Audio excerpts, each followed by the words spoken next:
Keith Hunter, and this is the Bulldog Bar. What's up, Wayne? What are you doing over here? I'm trying to figure that out too. You know what I figured is, you interview somebody every week. You're always interviewing the veterans and alumni and everything. Right. I thought this week, you being an alumni, I could interview you. Well, cool.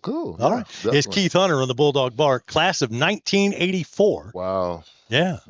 It's been a little while. Man, we're talking about, 41 years. Do you still miss it? I love it. I miss it. Yeah, definitely.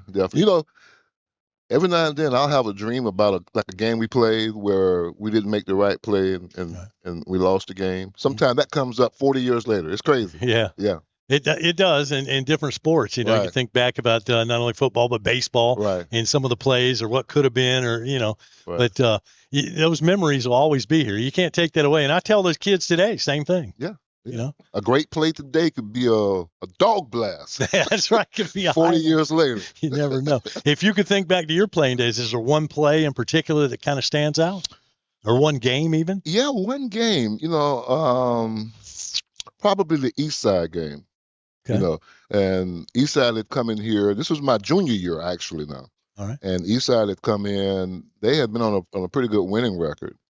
And I'm not sure if they were ranked in the state, but they were on their way. Right. And they came into the doghouse.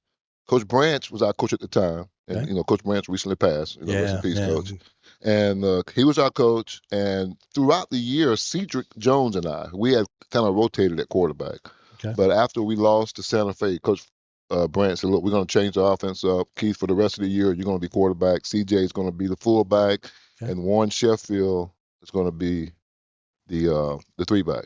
Okay. We went on a 4-game winning streak, man, including beating Eastside 27-7. Yeah, and that's a bigger school from the Gainesville area. Yes, it was. Yeah. And at the time, they were cooking it, man. All those Gainesville teams like Eastside, Buchholz, GHS. You probably remember Santa Fe with Tracy Ham. Yeah. That's that's the district that we were in. Yeah. And it was just great, man. And that was probably the game that stands out. Playing for Coach Branch in the years that you played, and then Coach Pittman coming in after that, and we start winning state championships. Right. Do you ever feel like that you guys set the groundwork for that? Oh, no, without a doubt, we set the groundwork. Yes. I always say that. And a lot of my guys we played with, we know you got to crawl before you walk, right? Yeah. And you got to walk before you run. And I felt that we started that process, and then people realized that, man, we had some great athletes here. And again, when Coach Branch came in, for instance, I played with Bill Reagan. Bill Reagan played for Coach Branch. It was just the transition, and it just took off, man. And all those guys that in the class of '89, those were the guys that were looking up to us while we were on the field. Yeah. And of course, Bill Reagan's now coaching high school football in Tallahassee. Right. Yeah. So one of the best players, man, as far as when we were in 12th grade, Bill was in 10th, and he was kicking our tails as a 10th grader. I've never got hit. I got hit probably a few times, but I remember one time Bill caught me. Yeah. It hurt. Now, when you played, you're playing quarterback. What style of offense? We weren't running a pro set back then, were we? No. We were running the veer? The veer. The veer option. I still think about the 44 veer in my sleeve. Right. And so you would have the option as to whether to hit the hole or pitch it? Right. So basically, I got hit every play. Yeah. Right. Either the decoy or somebody who's tackling. I got taken out every play. Man, that was a lot of wear and tear. I mean, looking back at it. It was, man. Like I said, and sometimes we'd be on the field and coach calling that play again. Yeah, and that's back before the days. I mean, back then they just, you didn't think about concussion and protocols and everything they have nowadays. It was just, he got his bell rung. Get up, come on, get in there. Right. Keith, you also played other sports. Did you play baseball? Played baseball and basketball. And basketball. Yeah, and basketball. Goodness. Yeah. We were pretty good. Coach Mixon was our coach in baseball. And we had some pretty good ball. I played with Tammy's brother-in-law, Ronnie Neal. We called him the Snake.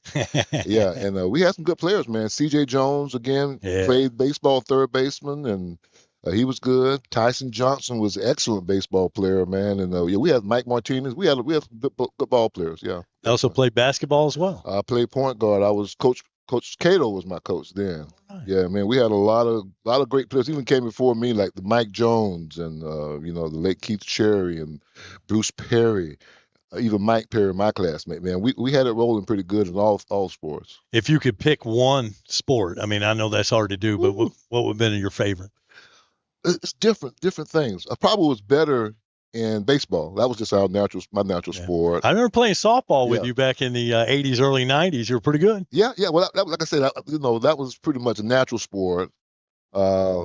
Basketball was probably the most fun to play.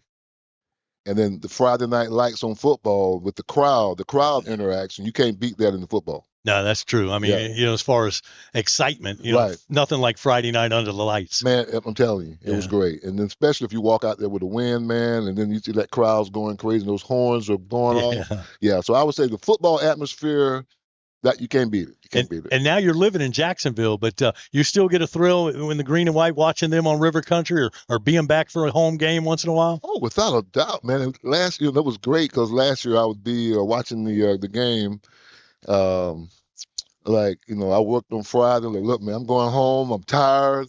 Yeah. And I'm going to sit here and I'm going to cut this football game on, man. And that started just being part of my regular routine. Yeah. And I think people really appreciate that, man. When you can watch your alma mater, even 40 years later, that itch never goes away. No doubt about it. Well, it's fun doing radio all those years, but you can't beat this live stream. No. I used to play jokes with you. I want to apologize for pulling your microphone. I remember those days.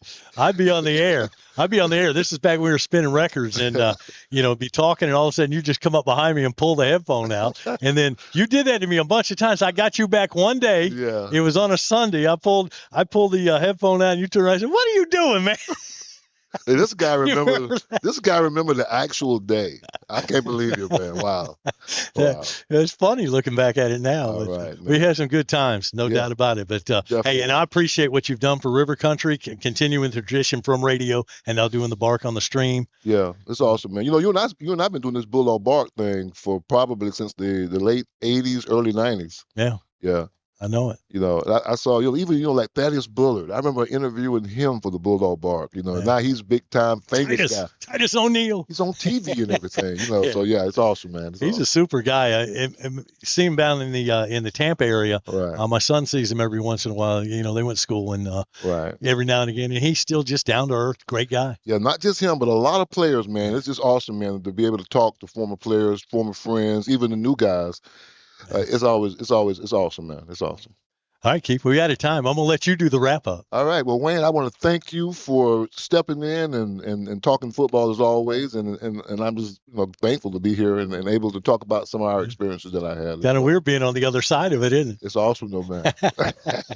All right. You've been listening to a Bulldog Bark. I'm Keith Hunter. And I'm Wayne Litterell. All right. RiverCountrySports.com.